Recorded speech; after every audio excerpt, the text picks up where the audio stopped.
Welcome to Current. Let's sit and chat about news and politics.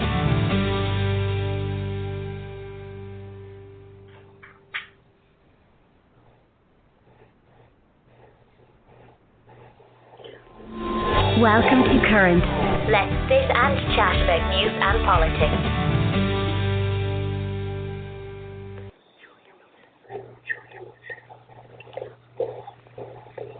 Well, hello, everybody. I don't know what happened to Madam Blog Talk Radio, but she has decided to abandon us tonight, so I lost my cue there for a second. We have Phoebe Lawson here with us. We have Julie O'Brien. And Julie, will I mention everybody who's with you? Certainly. Yes, absolutely. All right, so we have Julie O'Brien and we have Ron O'Malley. Nice to be with you. Thank you. Oh, you're welcome.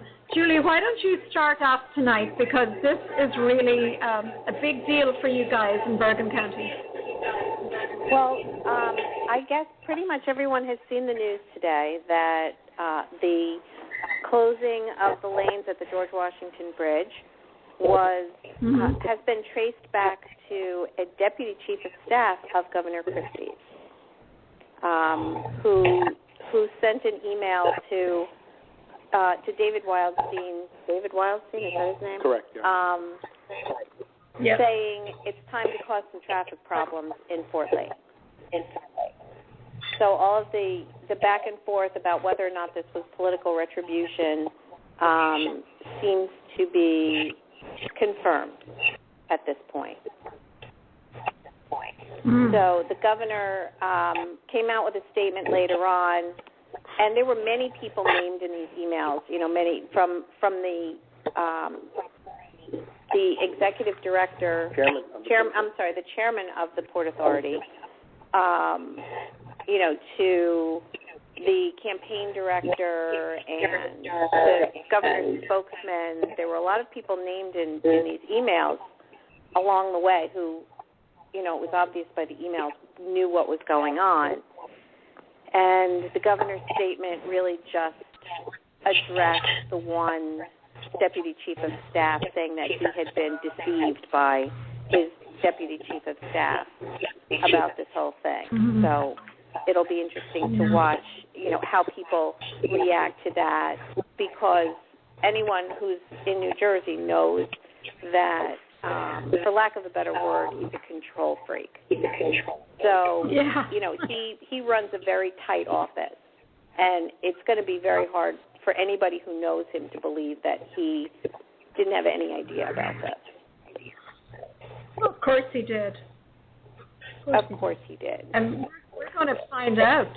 We're going to dig. We're going to keep digging, and we're going to expose him. Can I say, Maggie, that either, this is Jan. Hi, everybody. Hi, Jan. Hi, Jan. It's going to look either like he's incompetent and he can't run his staff, or that he's corrupt. I don't think he can come back from this. I agree. No, as one person I heard earlier say, the President of the United States has the nuclear launch codes. You can't give those to someone like Chris Christie. He's proven that you can't give him the nuclear launch codes because of the retribution. There's a legal principle that comes into play at this point. I'm sorry, BB? There's a legal principle that comes into play at this point, which is called the master servant rule, which is that the actions of an employee who has been given directions by an employer are legally attributable to the employer. So it becomes a question of New Jersey law, New Jersey and New York state law, and of federal law in the interstate relationship between New York and New Jersey as to whether the actions of Bridget Kelly will be attributed to Governor Christie because she was his employee. It's going to be awfully hard for him to wiggle out of this if the master servant rule is law from New York. That's very interesting. You could probably get that information to the New Jersey legislators so they're aware of that. I haven't heard anybody raise that issue. And that's something that Chris Christie, as U.S. Attorney, used in cases against other people. Exactly. I remember that. And, you know, Steve Phillip is now involved. Yes. How so? Late this evening, before I left the office to get here, he was putting out statements about, you know, what he was going to do, and it's quite interesting. He'll probably make his career on this, and we'll all help him. I take it he's the Attorney General of New Jersey. No. He's the new mayor in Newark, right, Julie? Jersey City. Yeah. There happens to be, there's a little history there that I can give that would actually, I think, be helpful. Julie and I have been talking about this for a few days. I have, you know, some family relatives, and my deceased grandmother was the first woman director in Hudson County years ago, and they have some buildings named after her, so I get in there from time to time. I know Mayor Phillip and the man that preceded him. I watched it closely. If you notice, last week, Mayor Phillip made a comment. He was pressured for an endorsement, which he didn't give, the same as Mayor Sokolich was from Fort Lee. What happened at the end of the day was last week, he was due for grant money for Jersey City on some projects that the state had promised, and they started canceling his meetings and trying to avoid the grant money that he was getting, which he felt was retaliation for his lack of endorsement. And he decided to speak out about it a few days ago. And that's basically how it's unfolded. Now, Maggie, you could educate me on anything else. I've been so glued to watching the whatever you want to call him on TV today, trying to wiggle out of this. Not seeing him, I did not notice any current updates on Mayor Phillip. But that's how that evolved. If that's helpful to everybody. Oh yeah, that's very helpful. I have to look into that. Jan, you mentioned to me earlier today that you thought somebody had died as a result of the lane closures. That is actually true. A woman died of cardiac arrest while she was waiting for an ambulance. Well, that's a lawsuit. Mm-hmm. That's a legitimate lawsuit. That's a foreseeable result of the lane closing. And the person who is found to be legally responsible for the lane closing is necessarily legally responsible for the consequences of the lane closing, which created the delay that prevented the woman from getting the medical attention she needed at the time. The same would be true of traffic accidents or any damage to students not arriving at school on time or being prevented in some way from getting to school for an important event. You know, can I say that I'm getting some really, really bad feedback, and it's hard for me to hear. I don't know where it's coming from. I'm hearing it as well. Ooh. So am I. I don't think it's not coming from here. Okay, let's just try one thing. Is this better? Yes, I can hear That's now. much better. Sure. It sounded like a construction site. Yeah. Jan, are you playing anything in the background? No, I'm not. I don't have anything. I had my computer on Facebook because I thought we were messaging during.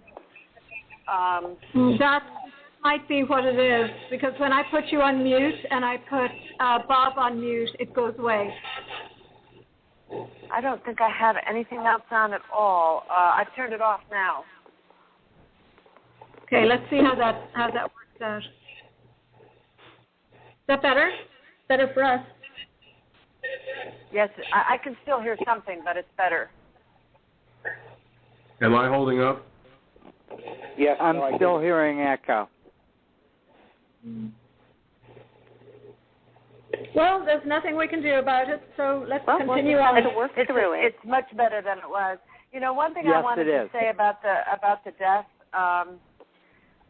what I thought about immediately when I heard about that, that they didn't talk about it with Christie has not been addressing that. Do you remember his very first act? I think practically before he was sworn in, or maybe it was his first January, he flew out before the blizzard. And then 2 people died in that blizzard. And he said at a press conference, when he finally got to a press conference, that there was no significant loss of life. And I thought, 2 people died, and it was probably pretty significant to their family members. And he seems to have a callousness that I've always felt this callousness from him, but I'm hoping that this gets exposed from this incident. Well, I think it was callous of him to joke about personally adjusting the cones that blocked the lane. Yes. Yeah, that was That's not empathy. Whatever it is not empathy. And he has already admitted that he that procedures weren't followed ahead of time to give adequate notice. He said that certain channels weren't gone through to let the people of Fort Lee and the people crossing the Brooklyn Bridge, that the lanes would be closed.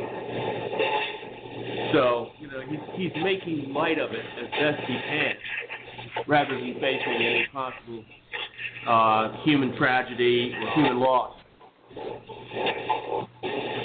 I think the American people will recognize that trait in his character very quickly. But let me put a question to both of you, because you're on the ground in New Jersey. Is there a prosecutor in New Jersey or New York State, a state or federal prosecutor, who would be willing to take Christie on? Probably not. I could talk about that probably better than anybody. Here would be the issue.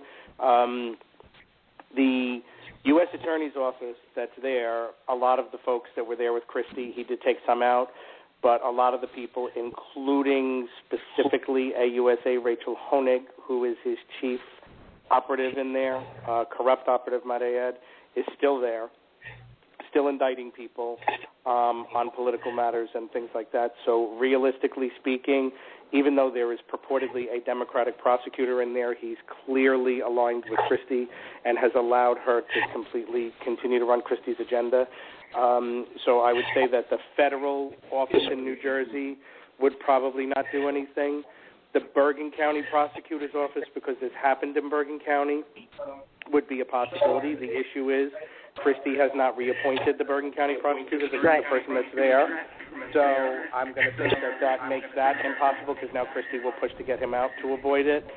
So it would either have to be, and on the New York side, I don't know that they'd have a jurisdiction, so maybe the only hope would be, when somebody pushes for this, would be that in D.C., at the federal level, the AG's office would have to look at it because of the conflicts and the nature of it. But I think the New Jersey U.S. Attorney's Office still has too many Christie people in there that it will not get done.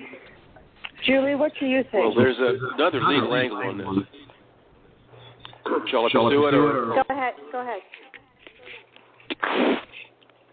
Okay. Senator Jay Rockefeller, Democrat of West Virginia, has asked the Department of Transportation to conduct an investigation. And if the Department of Transportation, which is not controlled by Chris Christie, right, finds what can they do on criminal charges, though? They can appoint a special prosecutor to issue criminal charges.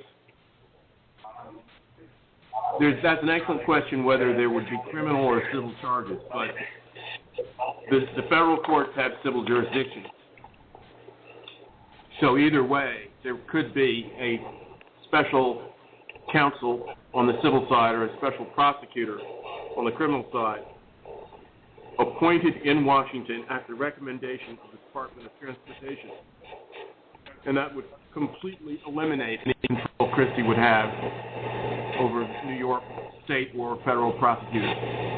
I mean, I'm hoping that this becomes such an issue that at the federal level it's going to have to be dealt with. But answering your question specifically about prosecuting, the two possibilities in New Jersey, the U.S. Attorney's Office is still controlled by him because that's where he was. And the Bergen County office, that's a long-time Democratic sitting prosecutor who was very effective in his years there, who has not been reappointed.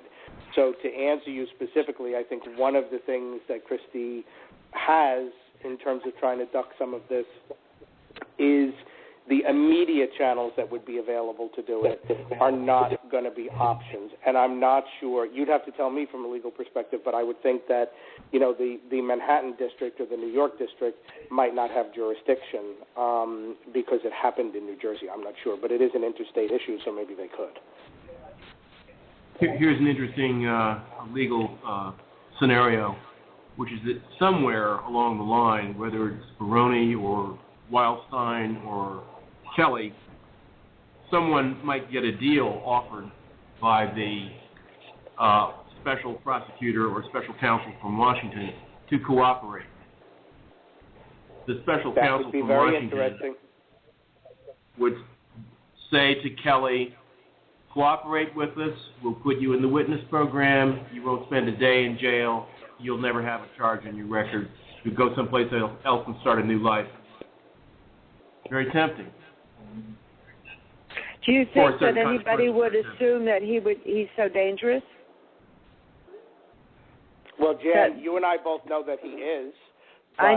We know that he is, but usually you only offer witness protection to somebody who's where there's a threat of violence. Am I right? I mean, we know he retaliates. No. No. If a person knows that someone committed a murder or hired someone to commit a murder, but that person is in no way involved except perhaps accidentally overhearing a telephone conversation or a conversation at a bar, but is otherwise uncharged, that person could be placed in a witness program or at least receive a deal.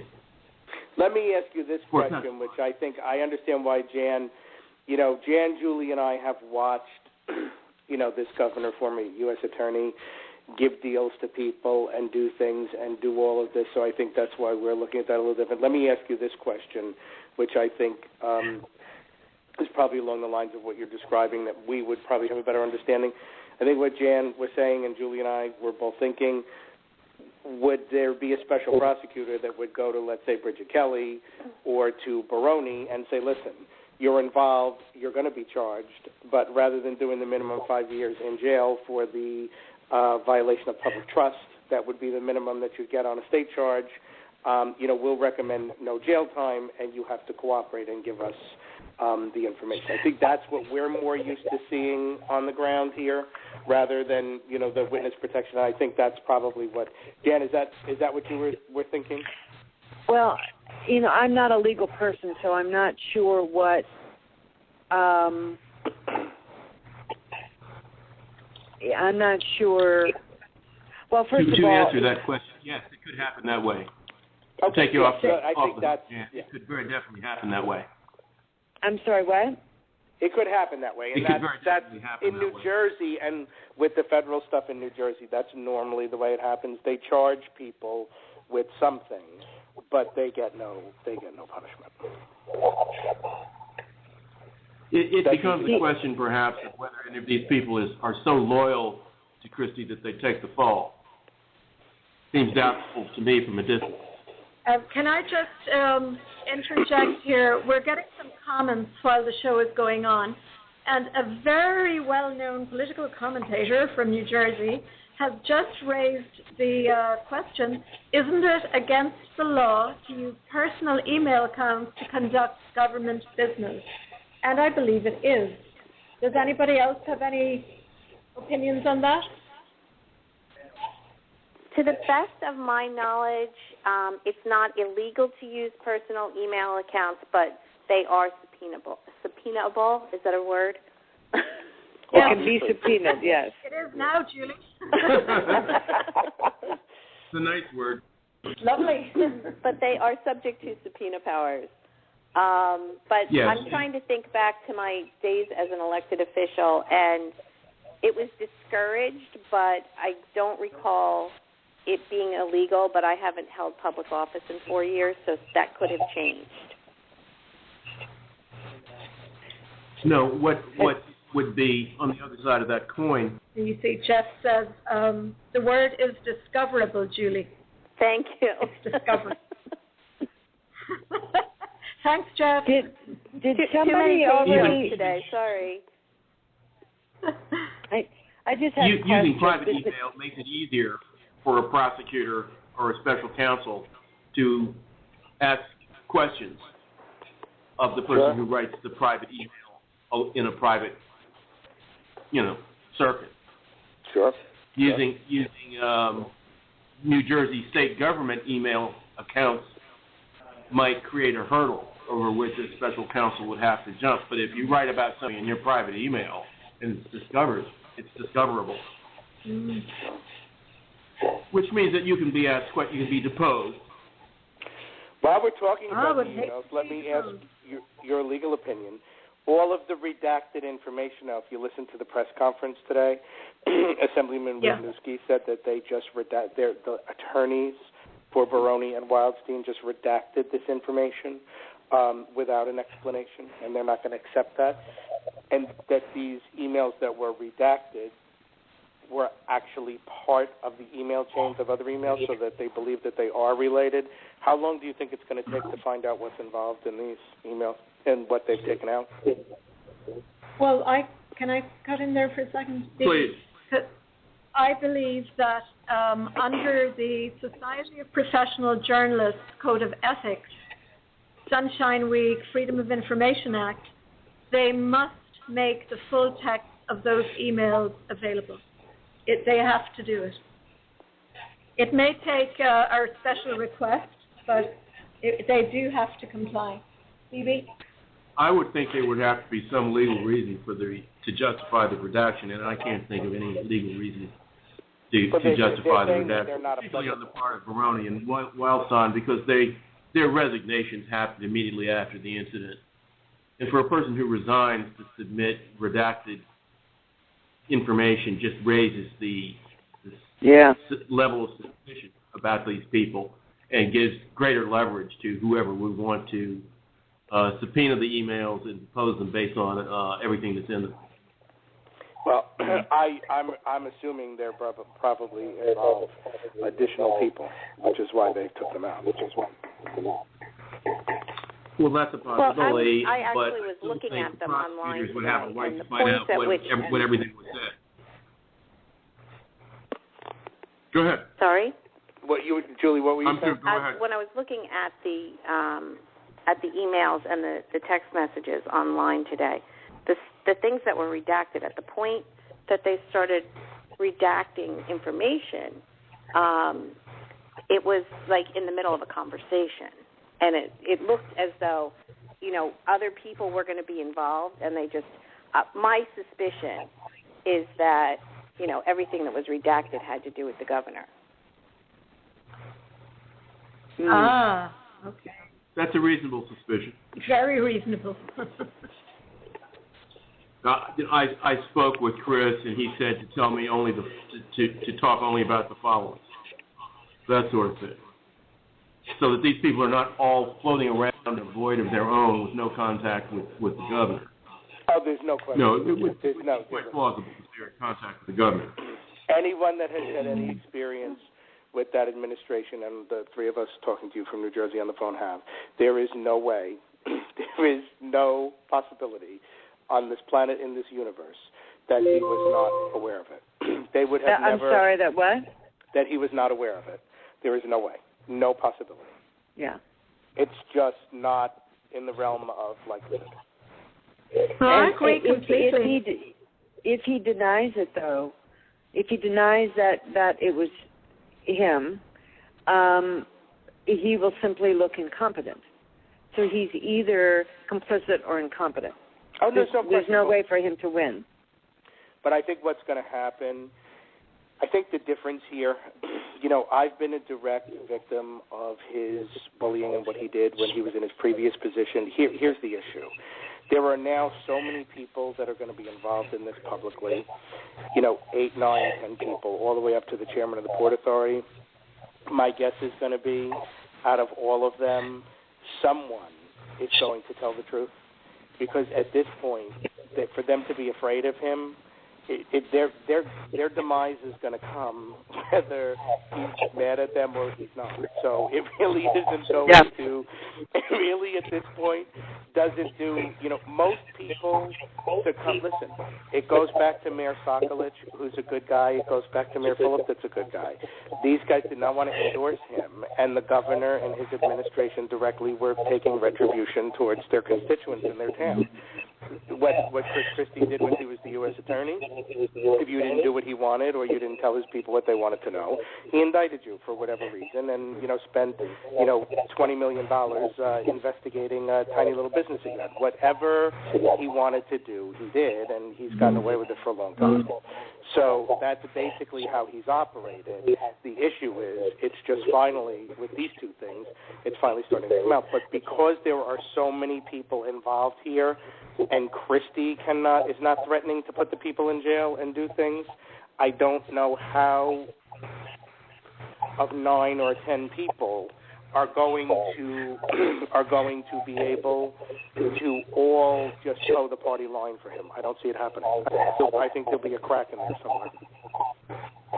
Julie, of course there's got to be a crack there somewhere. And I don't know if anybody noticed, but in the very first email, Bridget Kelly says, time for some traffic problems in Fort Lee, and Wildstein says, got it.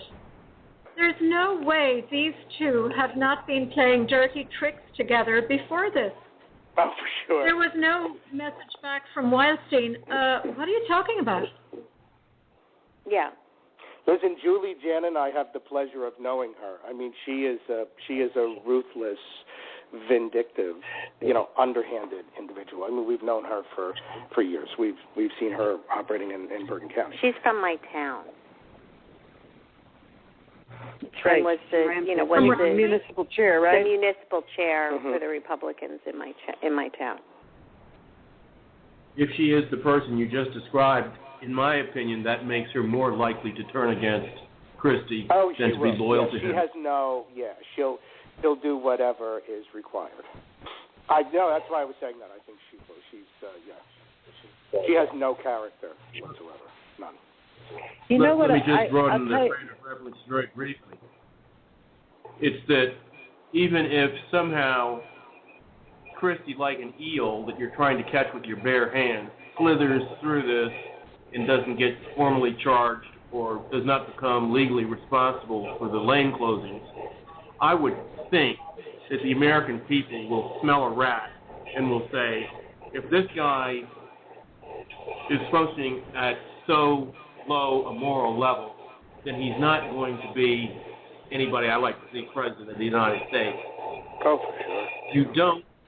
You don't retaliate against Sokolic for not endorsing you by creating so much havoc and danger by closing lanes of a massive superhighway in an interstate connection. You just don't do it. And you can't be presidential to do a thing like that. Can I say that I've always been? I'm still stunned that he's a pretty dysfunctional guy, not in his day-to-day functioning, but emotionally as a therapist.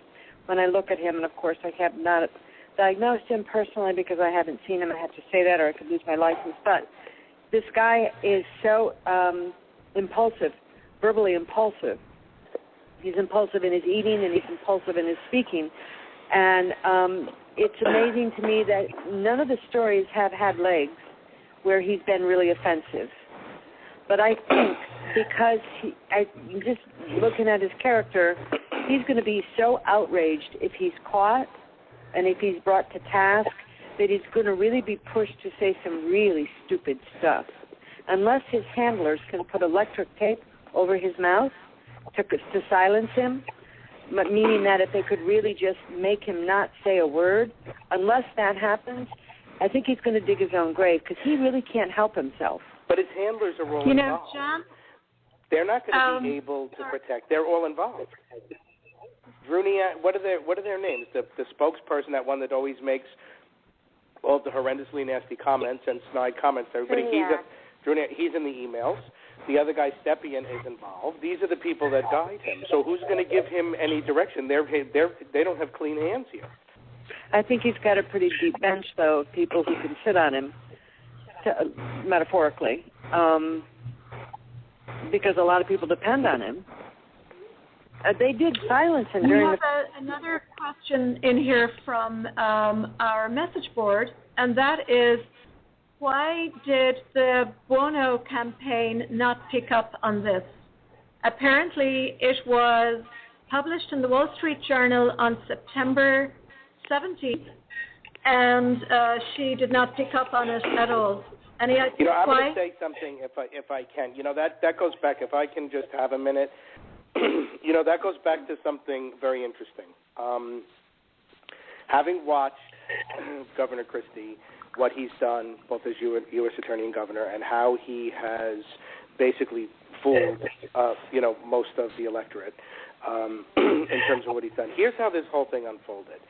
He's been getting away with doing this and his staff members since, early in the 2000s when he was in the U.S. Attorney's Office. They had threatened to indict people. They threatened people once he became governor. They were threatening people or holding things over their head. Here's what happened. Mayor Sokolich is a good guy. He had no idea what was going on. He was asked to give an endorsement. He decided that he didn't want to do it, and then all of a sudden was feeling retribution. He did not have any idea that these people issued retribution. He didn't have a lot of experience with the administration.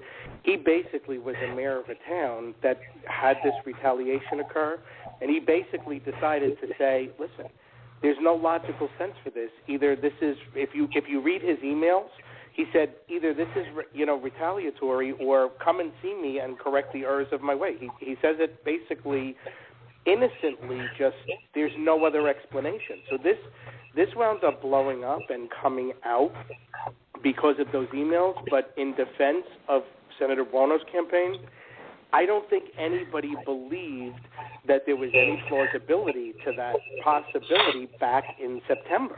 And the only reason we've come to find it, if these emails were not subpoenaed and released, I think still no one would believe that this was politically retaliatory. It was the subpoenas. Mayor Sokolich started the ball by getting this, the question out, but he did it innocently. He was like, listen, either it's this or there's another problem. Please tell me how I fix it. It was basically almost a cry for help. How do I resolve this issue? And if there's no resolution, is it retaliatory? And it was these emails. No one in September, when, he was riding high in the polls and he had everybody, convinced that, he was wonderful, no one was going to believe anything that the Buono campaign said about this. So I think that the answer to that is there was nothing that they could do at that point without the documentation that came out today. Yeah. Maybe my memory was that Buono did in fact raise this. Yeah, but there was. But again, it was one of those stories that never got legs. You can call Loretta Weinberg, say the press should take a bat to Senator Weinberg and call Bonnie Watson Coleman a murderer and Sheila Oliver a liar and Veneri Huddle a jerk. But none of those stories got legs. Nobody went anywhere with that. And what breaks my heart is that this is the second time his incompetence has caused people to die. First time being the blizzard that nobody paid any attention to. But somebody died because of this. And I'm really not hearing enough about that from the press. There was a death. Yeah, and all this vindictive nastiness goes on and has gone on under his watch, and he's made a lot of people suffer. He's caused a lot of, we went after people with the court system. I mean, we all know that the horrible things he's done. Somebody literally freaking died this time. And that's not the lead part of the story. And as a human being, just a basic human being, I find out heartbreaking that a political scandal has to be about politics to be headline-worthy, as opposed to tragic being headline-worthy. There's a point there about Sokolich. He's going to cut in now.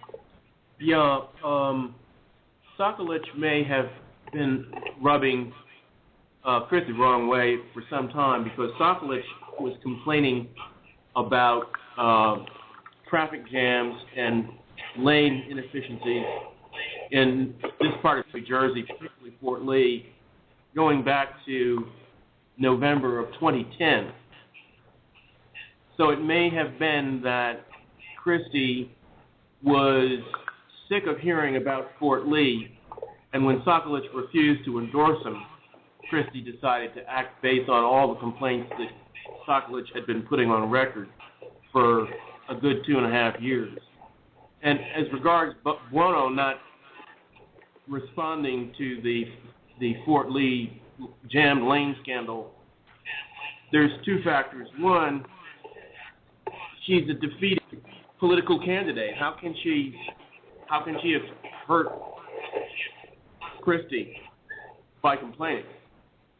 I think the question, the online question was, why didn't she talk about it in September? And I think, and I think that it was fair to say that no one was going to listen. I mean, she probably did raise it. She did talk about it, and nobody listened.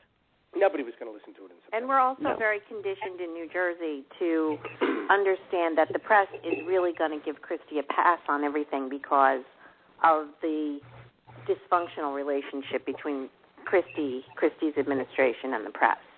You know, the leaking and the threats to stop giving them access and things like that. The press in New Jersey was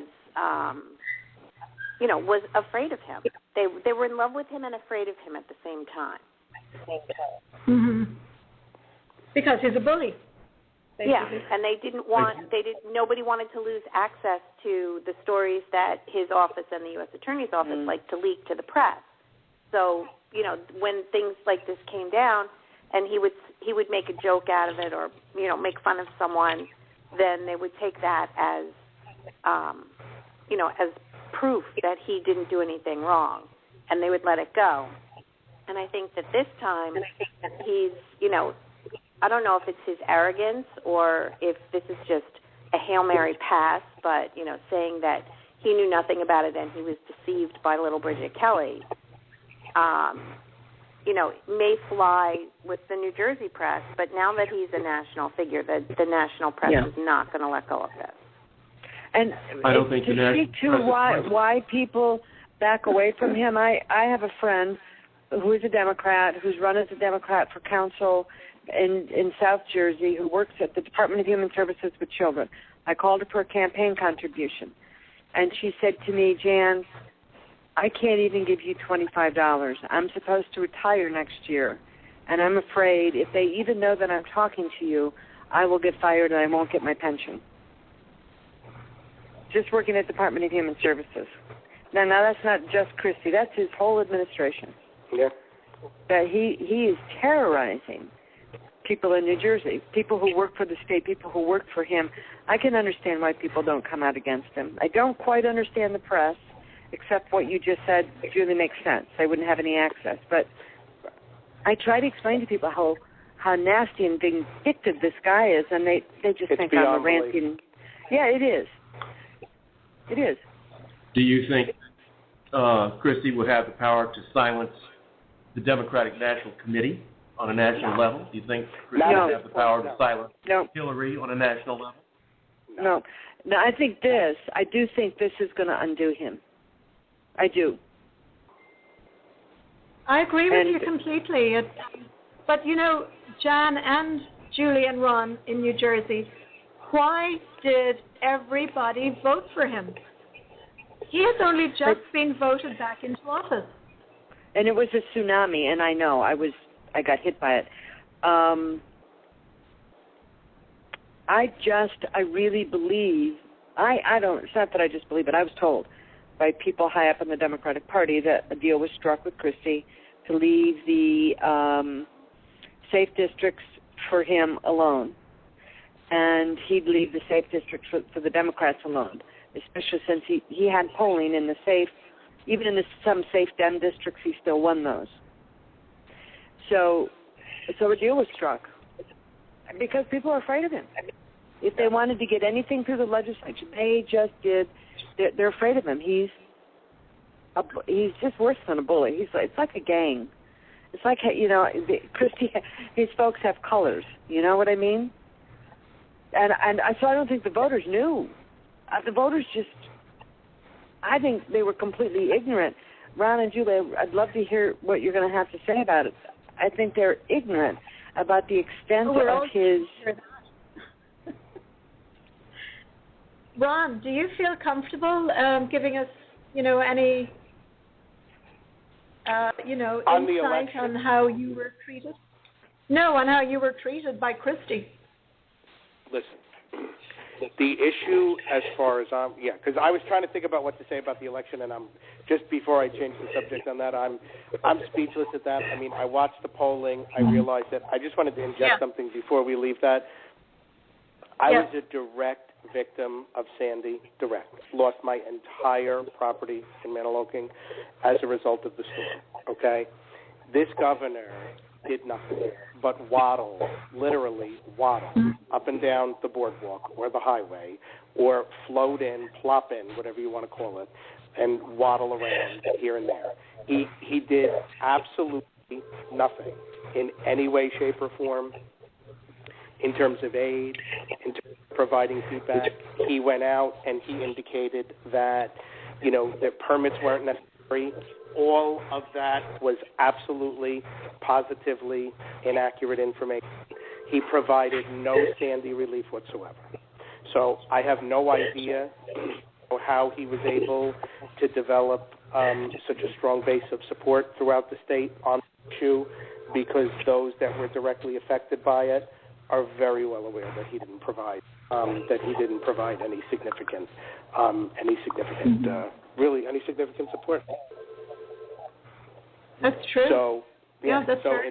That's why the election to me was such a surprise. I know that he had everybody fooled, that he had done all these things, and that he had been so effective at stuff. But I couldn't understand why folks in the shore areas that were harmed by the storm were not speaking out about the lack of help and the lack of support.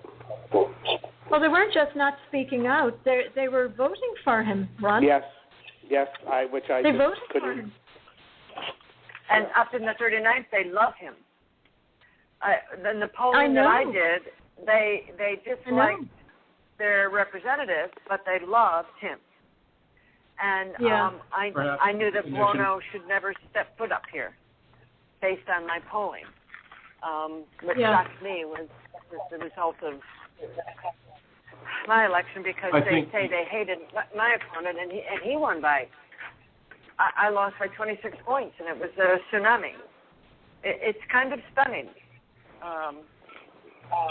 Looking at it from a point of view outside New Jersey, it seems to me that the image of a rapport, the appearance of a rapport between Christie and Obama helped Christie with Democratic voters, in addition to any deals that may have been cut, placing big Republican money and big Democratic money behind Christie in order to keep him trapped in the governor's office, while other people went around making money behind closed doors the way they had before he became governor.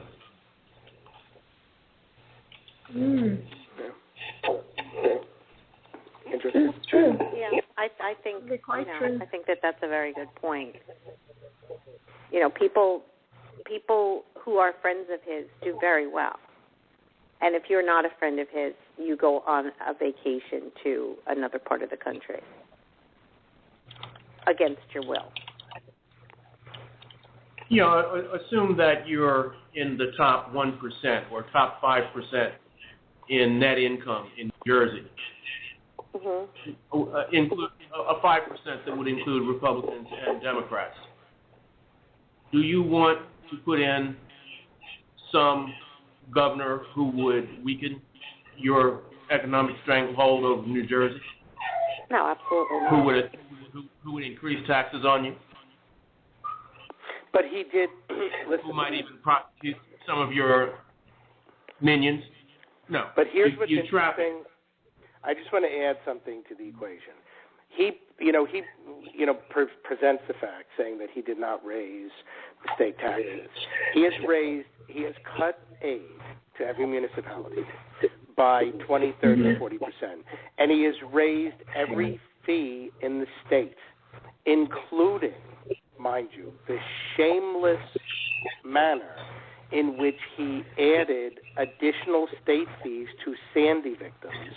I had to pay $1,570 in state funding fees to get permits to rebuild my house that was damaged in the storm. He put additional fees on the Sandy victims that were direct state fees that the municipalities were collecting. So he did raise taxes, and he did increase expenditures. He just called it, just indirectly. Yeah, that we called them tubby taxes. I mean, basically, that's, really what they are. They're tubby taxes. He's added tubby fees and tubby taxes. I mean, that's what he did was he didn't raise the base tax rate, but he added fees and taxes. Fees and charges, permit stuff, which are basically taxes. However, anytime.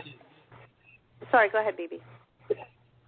After this incident, he will cease to be the Jackie Gleason of New Jersey. I didn't know he was. Oh, my God. Have you noticed the photographs in the last 2 days, how strained he looks and how much fatter he looks? Yeah. And how much colder his eyes are? He cannot be fatter. He had lap band surgery, and that never failed. Oh, he's getting bigger. He's getting wider. I know. Those of us who talk about him begin the emails with, he's still fat. No, I have a friend who knows this, and I can't say how, but lap band surgery does fail, and his is failing. He's simply eating. Lap band surgery works when you deal with the impulse to overeat. He has an impulse disorder. He really does. And he has the same way that he can't stop himself from saying stupid things, he can't stop himself from eating. And he simply can eat and then eat until he vomits and then go back and eat some more. And that's what he's doing. No, that's what he's doing. That's what he's doing. Pardon me? Well, I think then if Atlantic City, meaning the mafia, is involved, they'll be very quick to keep him from launching a national campaign. But suddenly, Christie will announce that he's not running for president, and then his status in New Jersey will start to shrink a lot faster than his waistline. Yeah. Atlantic City can't control New Jersey if Christie is weak in the state and nationally. Interesting. Those brackets need a front, and if he can't give a decent front, he's history. Yeah, that makes sense. It's always baffled me that this man has been in power. It just baffles me that anybody ever voted for him. He's not the first American politician of his kind to put a stranglehold on a state. Believe me. No, look but at I think the he's history the first one to do it before 1945. He's the Huey Long of New Jersey. Let's put it that way. Yeah, but the first one to do it totally underhandedly, misusing his previous position, misusing his current position to get reelected. I mean, he's done it by completely doing everything completely unethically and underhandedly. And I mean, there's not a word. I mean, those of us that know him and have dealt with him, I mean, there's not a word that comes out of his mouth that's true. I don't think I can't remember the last time I've watched him on there that one thing he said is true. Whenever you watch him, there's nothing that the man says that's true. Ron, I know his tell when he's about to lie. But he lied. But, Jan, when is the last time you ever heard him say something factual? You mean he opens his mouth, Jan? When the tell that he's lying, when his lips are moving. But forget about when he's like, Jan, what is the last time, how many times have we seen that face on TV in the last couple of months? When is the last time, especially during the campaign, that he got on anything and then told the truth? Did you hear what I said about the tell? It's when his lips are moving. Oh, his lips are moving. Okay. He's incapable of telling the truth. Yeah. I don't think he's capable of truth. You know, when he was a freeholder in Morris County, he stepped away, and then they wouldn't give him the line to get reelected. Amazing. He's so nasty. His own Republican Well, because Party. he got on the freeholder board and started suing people. Yeah. Yeah. As I always say, had it not been for his brother Todd buying him that U.S. attorney's position, Chris Christie would be nothing and nowhere right now. Well, compared to Huey Long, he certainly wouldn't be, because Huey Long, for all his corruption, built dams, built roads, sank oil rigs, opened up land, irrigated. You know, he rejuvenated industry at all levels in Louisiana. Yeah. Perhaps corruptly, perhaps using corrupt methods, but people who were unemployed and not likely to be employed anytime soon after World War I suddenly could get a job in Louisiana because of Huey Long, and that was the basis of his popularity. Obviously, that's a demographic in Louisiana that's homogeneous. You know, everybody's the same class, same race that voted for Huey Long. But tell me what Chris Christie has done for the people of New Jersey, and I will promise you that I will personally fly you to the moon. Exactly. Well, I think also, I don't know who's going to take the fall, but Julie, I'd really like to hear your feedback, having you been in that you've been a freeholder, and our infrastructure is not going to tolerate the Super Bowl, and the work has not gotten finished, to the best of my knowledge, to help traffic flow. It seems to me it's going to be a disaster in terms of logistics for the Super Bowl. Who is going to get? Is Donovan going to get the fallout, or Christie, or the freeholders? I don't know that it's going to. I think it can't fall anywhere but to the Sports and Exposition Authority and Christie, but they can't, because they're the ones that made all the deals to get this thing done. And you know that you've got the one bridge on Route 3 that won't be done in time for the Super Bowl because the state held up. The Utilities Authority did not push the utility company to get that work done so that this project could be done. And I think that they thought they could just push it off on Creamer Sanzari, and, you know, they weren't having no part of that. So, but the other issue is that New York is doing all the stuff for the Super Bowl. People are going to stay in New York. There was nothing done to draw people to New Jersey for the Super Bowl, to bring the millions of dollars in tourist money into New Jersey that they could have, but they didn't, because they didn't bother to get any of the infrastructure projects done, and they did nothing with tourism. Can I throw something else in here that I don't think anybody's thought about? I happen to have some family involvement with some season tickets to the Giants, and I understand how the stadium works and some of those things. Does everybody remember the drama with Christie and the owners of the Jets and the Giants, and some squabbles, and them telling him that he's not going to be in the governor's box, and his response that I'll be in there somewhere or whatever? It would not surprise me that he has a whole plan together to allow this to not go well, and I'm sure he's all prepared on who he's going to blame it on and everything else, and my guess is he's probably fine with it being sabotaged, because he wants to embarrass them because they're not fans of his. I think everybody needs to Ron, that makes perfect. That's the only thing I've heard so far about the Super Bowl fiasco that makes sense to me. He's trying to destroy the Jets and the Giants. I mean, listen, the guy's the governor of Jersey. He goes to the Cowboys. I mean, he's just, I mean, the man has no shame. I mean, he just, it's just, you know, and it's all because they didn't want to cater to, you know, the Jets and the Giants didn't want to cater to him. And they're suing him. And they're suing him. So he's going to let it blow up, and he's going to blame them.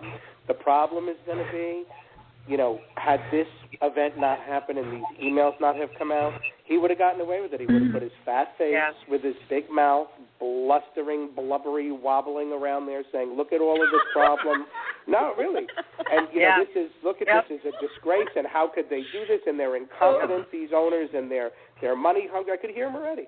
But he's not going to be able to get away with it now after this issue. But I think that he has purposely been letting this brew. I think he purposely didn't get the bridges finished and all of that because he wants to push it back on them.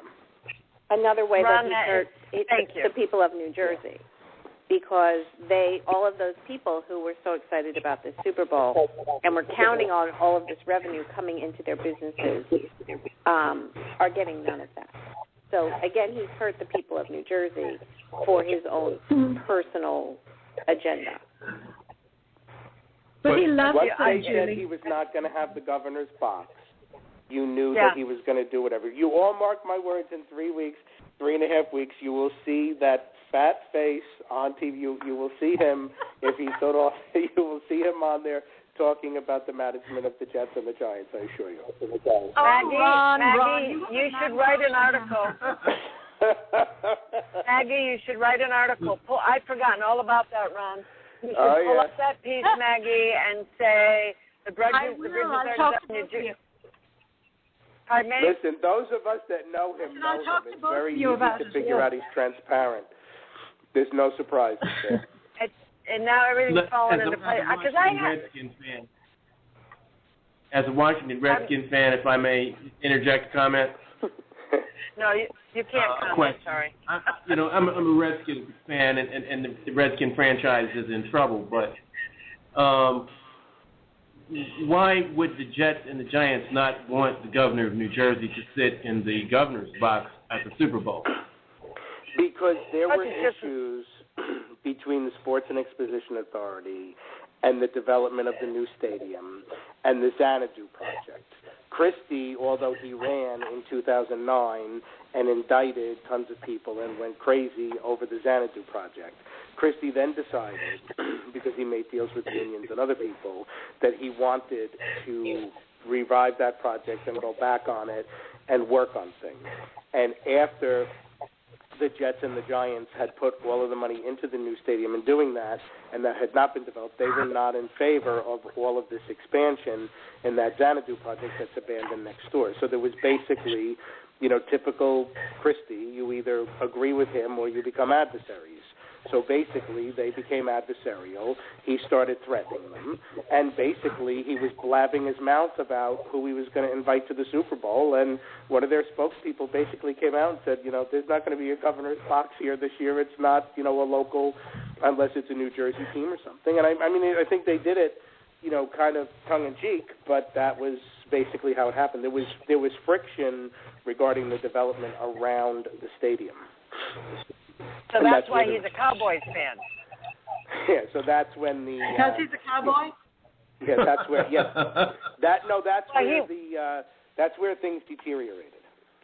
Do you remember that not too long ago he was at a Cowboy game and he sat with the owners of the Cowboys and said, "I know, I'm a Cowboys fan." I saw that. Yeah, well, I'm from Michigan. We're being loyal to your. He engages in conflict.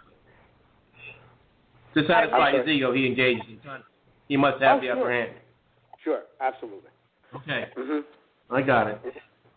And now he will keep all that revenue out of New Jersey because everybody would be hung up fighting one another rather than preparing to absorb the revenue coming into the state. And he would have, typical true to form. Listen, the problem is he's going to have trouble now because I think finally, this is the first time in many years that I watched TV today where you could see that the press people are finally saying to themselves, duh, I think people are finally starting to say, oh, my God, he's lying. I mean, he lies, as we were all saying before. He lies every day of his life. He lies every day, all day.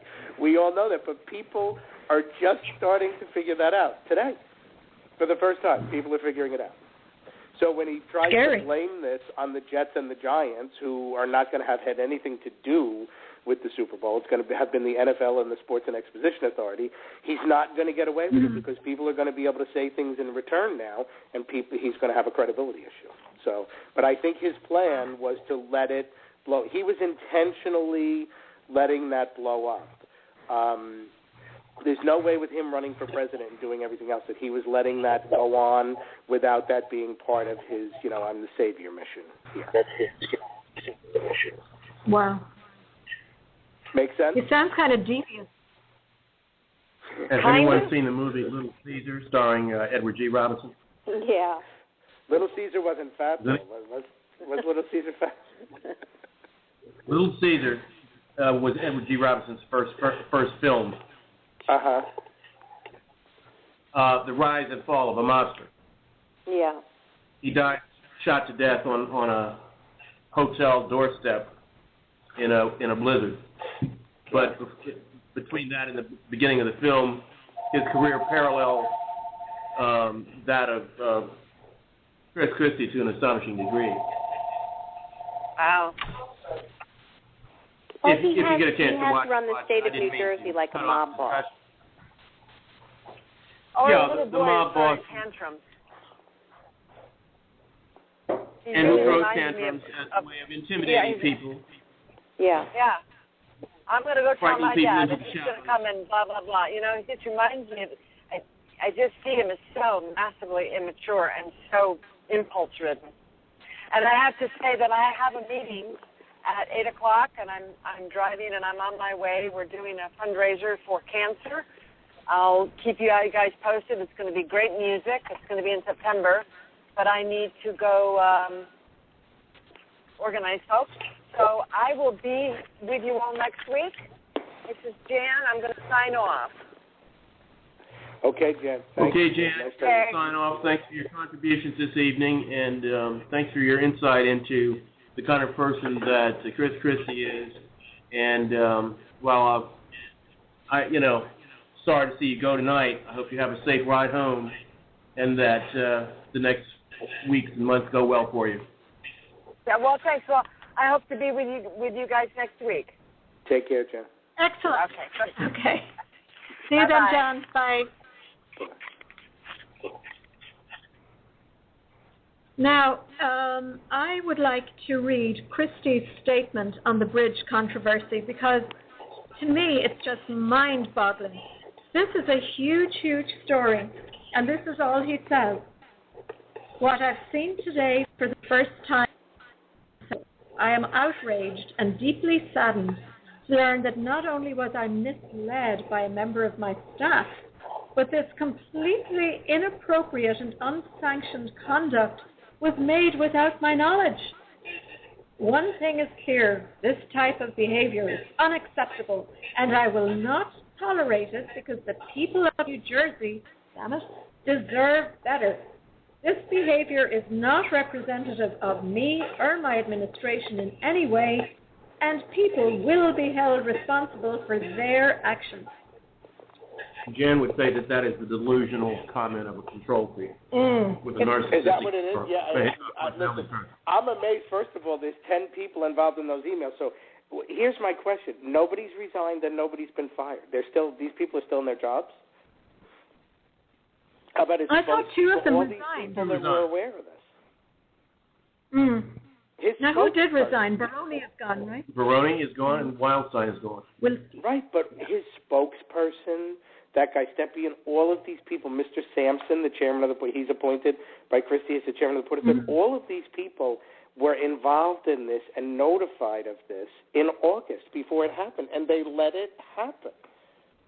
How are these people still in office today? Because I guess Chris Christie didn't know it would all come out in the press. Yeah, but I mean, why didn't he ask them to resign today? These people are still there. They're still there? Yeah, that's an interesting. Looking at it from a legal standpoint, the wheels of the legal engine have yet to start to turn and reach full speed. You can't have a line like the September 9th line of Bridget Kelly. Let's have some traffic problems in Fort Lee, and days later, from Fort Lee, you can't. I don't understand how rational Christie can divorce. from having someone that close to him appear to plan the Fort Lee Devil.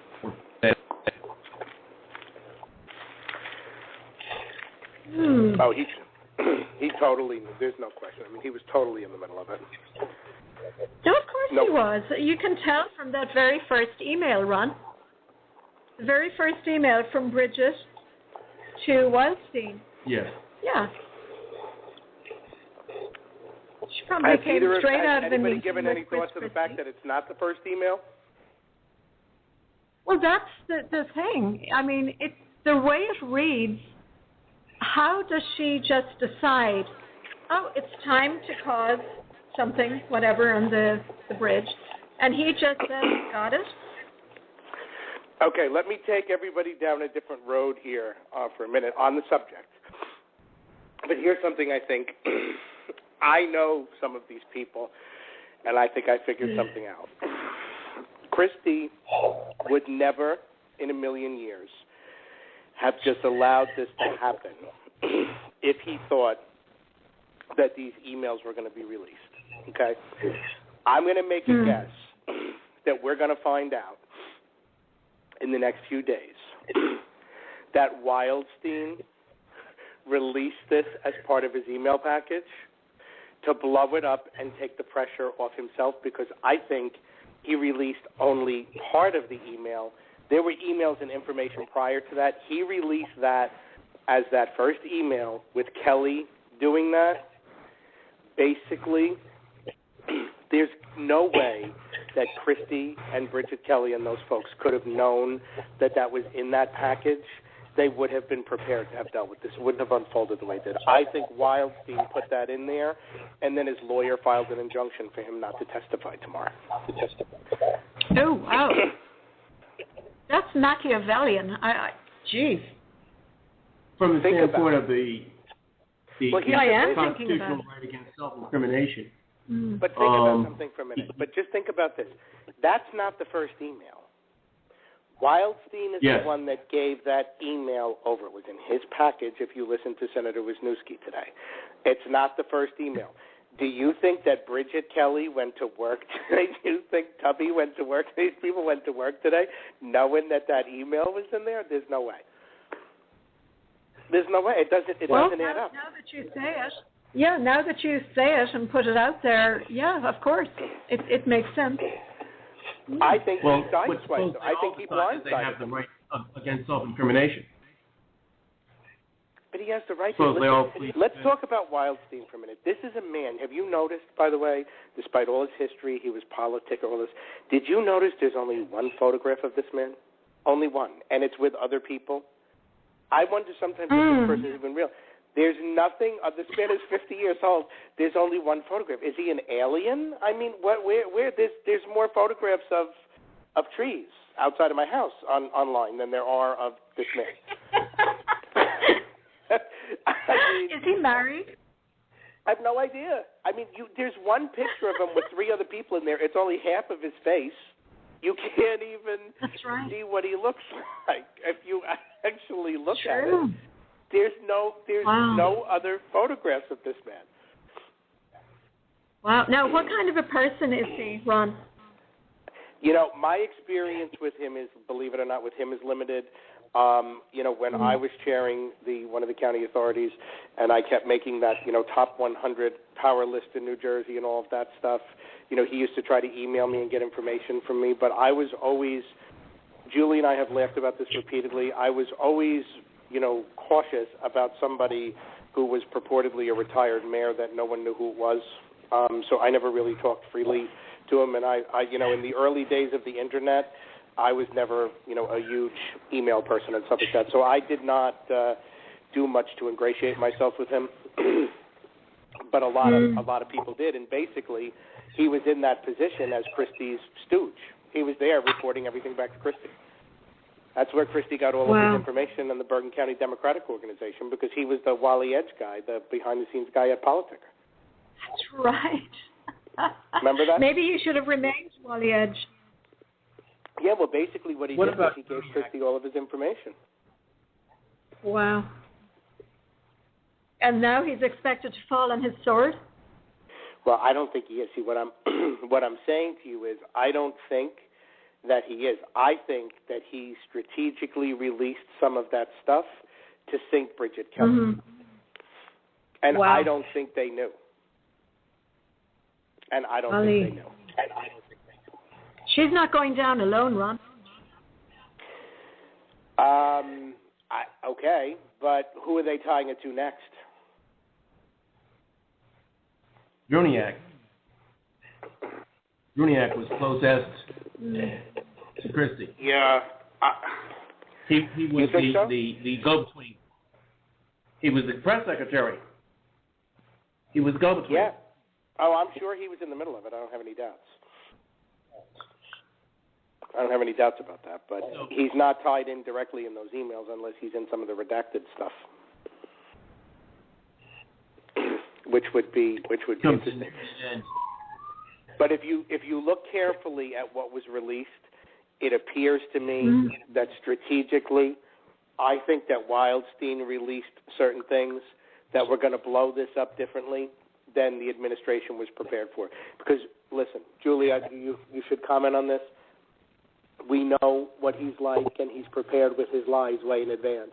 He was sideswiped by this. He was not prepared. Is he really that much of a control freak? Oh, yeah. Is he? He was sideswiped by this. How could he not have known? If he was communicating with Wildstein and there wasn't a break there, how could he not have known that this was coming out?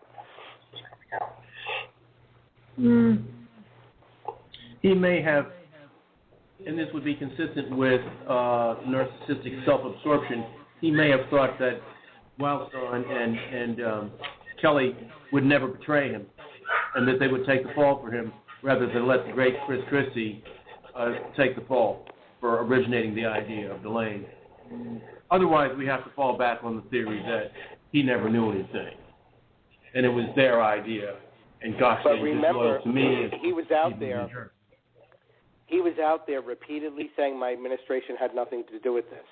So Wildstein releasing the email showing Bridget Kelly's involvement, Wildstein tied it out of his lap and into Christie's front office. You can't tell me that something's not up there. I'm not and now, if that. you listen carefully to the news comments today, you'll hear that Wildstein's attorney is trying to avoid they filed a notice to show cause for him not to testify before the assembly tomorrow. It's going to be heard in the morning, so he still may be testifying, but the notice for him to show cause was filed. Wow. Well, cut in for just 1 Yes. second. There's another name in here, Julie. Ted Mann. Who's Ted Mann? I don't know. No idea. That's not a name I've ever heard. I have a funny feeling it's a made-up name, a code name for something or somebody. It could be. Because the response is very strange. It says, Wildstein says to Baroni, Ted Mann just called my cell. And Baroni says, Jesus. And then says, call Druniak immediately. Is Ted Mann the reporter from the Wall Street Journal? I don't think so. I don't think so. Okay. I don't recall that name, but we'll find out. I don't know if it's a reporter, or you could be right. It could just be, a code name for somebody. Oh. Yeah, I just Googled him. Listen to this. Ted Mann was an American business. Oh, was. He must be dead then. Oh, yeah, he died in 2001. Interesting. It's like Wally Edge. Wally Edge. That's who. That was the trade name for Wildstein. Was Wally Edge. Nobody ever knew who Wally Edge was he was until he went to work for the Port Authority. Now, there is a Ted Mann who's a transportation reporter at the Journal.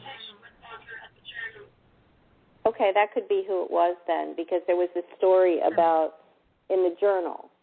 I think that they were talking about that day. So maybe. Yeah. So we'd have to go back to that day, which is the 17th of September, and see what was going on. That may have been the day that the article appeared in the Journal about the bridge closing. Yeah, you could be right. And apparently it was the Road Warrior reporter for the Record who blew this up because he called Foy's office to ask him why the bridge was closed, why the lanes were closed to the bridge, because people were contacting him. And otherwise, Foy may never have known about it. Well, he may not have known about it right away, for another week or so, because there's another exchange in those emails and texts that they had there that, between Bridget Kelly and Wildstein about Foy reopening the bridge and how angry they were that he reopened the lanes.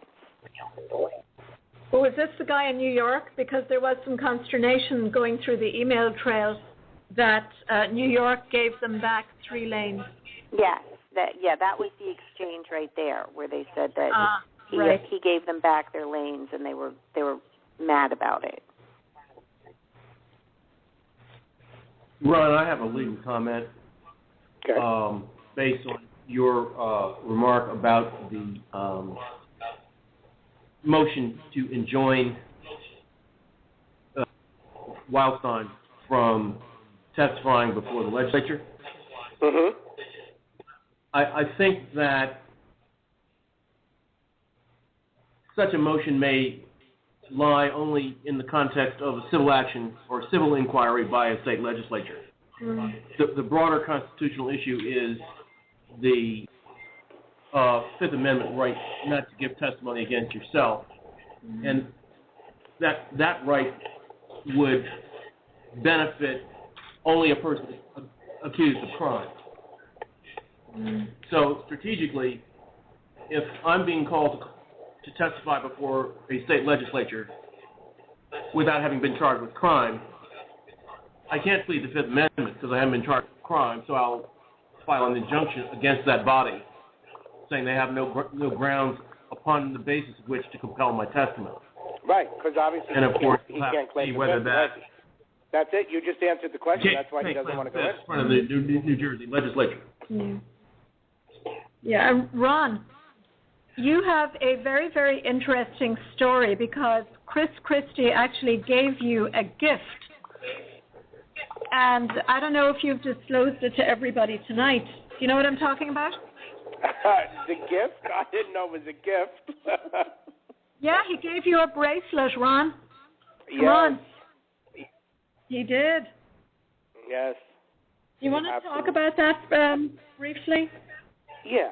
I mean, my experience with what happened with me was I was chairing one of the autonomous agencies in the county that was had all the bonding and the power to do the bonding for most of the projects. They were after our county chairman and the council for the Democratic organization had been chasing them, rummaging, sending out FBI agents, and had indicted them on charges by 2008. When that chairman was going to have to leave for a very brief period of time, although it was not my wish, I was announced as the heir apparent to become the chairman. Julie, as you will remember very well, I was to be the replacement chairman. This was right before Christie was getting ready to run. This was in 2008. So Christie had taken out the prior chairman. I was a Democrat from the northern part of the county, chaired my zoning board up here, was doing the stuff at the county, was relatively non-controversial, did some charity work, looked like I was going to be an Irish person emerging into the chairmanship. Within 2 weeks of that article hitting the paper, the FBI was at my office, 39 of them for 11 hours, rummaging through my office and terrorizing me with questions and all kinds of information. It was within 2 weeks of that article hitting the paper. suffice it to say, I decided not to become the county chairman. And in a future, so it was just intimidation. Yes, and in a future conversation when we have more time, we'll talk about what happened between 2009 and 2012, and a little bit of time that I did, I wound up, just deciding to get it over with and take it, take a way out of it rather than to continue to fight it because my attorneys were in cahoots with his prosecutors and all that. So we can, it's a long story for a day when we don't have other things going on. But yes, that is the power and the capability of what he's capable of doing. It was done to me firsthand, and it is something that I've been trying to talk about for the last few months. And I'm hoping that as all this attention starts coming out there, something that I can talk about in a lot more detail as people start to realize what this man is really all about. Yeah, well, there are a couple of media horrible, horrendous. He spent his whole time. He knew that he had to win Bergen County, so he took out the chairman. And as soon as that chairman was taken out, and it looked like I was going to emerge in, they came after me. And the person that was coming behind me, they knew was weak and couldn't do anything, so we just lost election after election for 2 years. And that's exactly what Christie wanted. Yep. Yeah, Machiavellian, really. Ron, maybe you could come back next week and we'll go into that whole topic. Yeah, I'd be delighted. And we'll have a lot more to talk about as we watch Tubby sweat, for sure. But I'm laughing with what you were saying before. I'm watching the pictures of him on TV because Julie and I are sitting here watching as they're on TV. He's sweating and he's as fat as ever over the last few days. So obviously this is... There's a strain in his face that you haven't seen before. I remarked on that earlier. Yeah, no, that's what I'm saying. That's why I'm commenting. I'm agreeing with your comment. Yeah, there's no question about that. It's very evident. Very evident. But yes, I would be happy to come back on and talk this story is going to play continuously because it's going to become a part of the national Republican legacy leading up to the 2016 election. If Christie falls by the wayside before or during his appearances before the National Governors Association, then the search will begin to find his replacement. Well, let me ask and that you this replacement will be dancing. Yeah. Yeah, but you're talking about a replacement for a second. Let me just ask this question because you're making a great point. His comment, you just read his comment, one of my staff deceived me, which means he doesn't know what's going on in his front office. How can the Republican governors in this country allow him to be the chairman of the association? He can't control what's going on in his state, and he's running around the country representing them. I don't see how he stays in that position. If his posture with this is going to be, I didn't know about it, they duped me, then clearly he needs to be here doing his job. I don't know how he stays in that position. Well, I think there's a legal basis for that, and I brought the legal basis for it up earlier, which is that he's the governor of his state, and that he doesn't know anything about what his employees are doing. The activity of the employee, by law, if it is law in New Jersey, is attributed to the governor. So even if he sits up, a hearing, I don't know anything about it, the law will impute to him knowledge of what people in his inner circle did. So, that will harm him because he will, by saying he's ignorant, reveal his naivete legally. And if whoever is strong enough to stand up to him presents the master-servant law as binding on Christie, yeah, that will tighten the noose. Yeah, very interesting. Very, very interesting. Yeah, I'm really looking forward to, after the show, I want to see what everybody else in Washington are saying about this whole thing, because it was really just starting to heat up around 5 o'clock. That's when most of the reporters were filing their stories on it, and they were starting to get, raise some questions I hadn't heard before about Christie. The New York Times has assigned 2 high-level reporters to investigate Christie on a continuing basis. Really? The New York Times and the Washington Post have assigned 2 of their best people to dig beneath the surface. And these are people who've been doing that kind of thing for a while now. Who are they? Wow. I'll have to check my list. No. They want to go to lunch with I have me? it right here. But don't be surprised if you read Post and Time stories within the next few days that take this whole thing a little farther afield. Ron, I will get email addresses for you from the people who are interested. Sure. We really need, now that this has started, we all need to save New Jersey from Chris Christie. Absolutely. And how? Yeah, we have the momentum now. We sure do. Yeah, and it's going to be. And I think it's amazing. I would have never thought it would have been this, but I'm so glad that it has been. But I think you know how Machiavellian he is. Yeah. He's well, just. This was an easy way to have it happen. Easy way to have it happen. So it was, it was great. Now, when you talk about these other reporters that they've assigned to dig, does that mean they're going to be looking at all stuff that he's done, or are they just going to be looking at this? Yes, they're going to go beneath the surface Mm. in various areas of his history and political life. That gets very interesting. The digging is just beginning. I think one name is Barbaro. I have some Oprah requests and some things that I've done at the state level that would be of significant interest to some of these folks. I'll turn it over to you.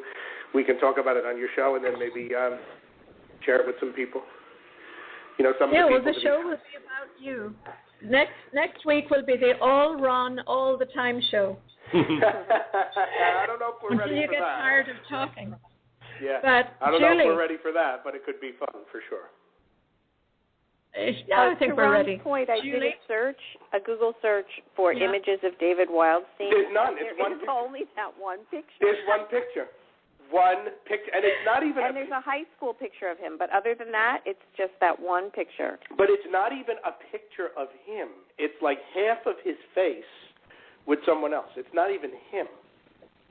The man is like a creature. It's beyond. That's what there's no Have you pictures of visited him the anywhere. Black Lagoon recently, Ron? I'm sorry? Have you I visited didn't the hear what Black you just said. Lagoon I'm sorry. recently? Have you visited the Black Lagoon recently? Oh, That's the Black where the Lagoon? creature is. No. But he looks like something that would come out of it, though, for sure. I mean, but you have to go online and just look. It's half of his face, and that's it. It's one of the most amazing things you'll ever see. It's just bizarre. Extremely, extremely bizarre. But I think now that what does he do next is my question for both of you. What's his next What move? does he do next? Yeah. Chris Christie. Mm-hmm. Well, What's his next he's move? probably going to have his staff will be up all night tonight. They'll be working on all aspects of damage control. Okay. But how does I he think work? it's too late. But how does he work on damage control with staff members that are all implicated in these emails? They're all in this email I would chain. say he will bring in an outside PR firm Okay. if he doesn't already have one. You need more than Is he that. going to You do need that more. at taxpayer expense? Of course he will. Yeah. Okay. So he does that at taxpayer expense, so that should be our first question. Right? The Yeah. law will slice through his PR firm image like a hot knife through melting butter. He's going to have to come up with a legal way of suppressing evidence and deflecting the evidence that exists onto the people who revealed it. He's going to have to preserve the image of the governorship as pristine and above the fray. It's going to take a lot of legal talent to achieve that. Agree. If both There's a of you bigger had to issue take, here, though, guys. if What? both of you had to take a leap into the future, 3 weeks from now, 4 weeks from now, where is this story? What's happening? Ron, that is totally up to me, BB, you, Julie, and Jan. And also Jay Rockefeller and also the Department of Transportation. Well, Absolutely. if we keep the heat on now that the national, the big problem we've had all along is getting the national press to look at him, to really look at him. They haven't wanted to. Right. So now they're looking, and we want to make sure now that they don't just take a quick peek and have good old boy Chris slap them on the back as they go out the door saying, yeah, guys, I told you it was nothing, storm in a teacup. Well, we're going to do that, and we will continue to work on that.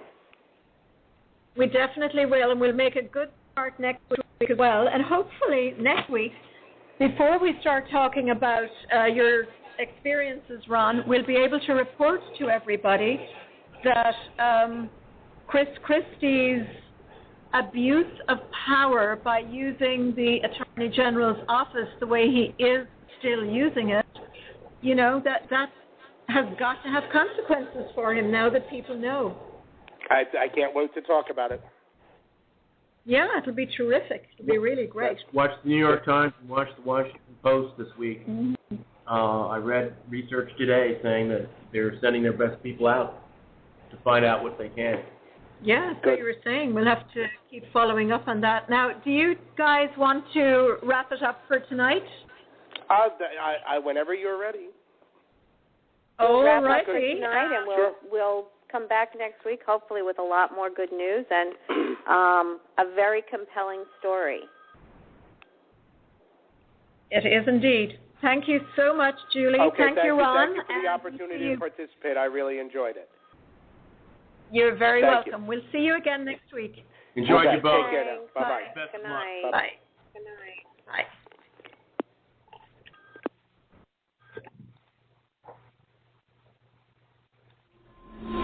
Welcome to Current.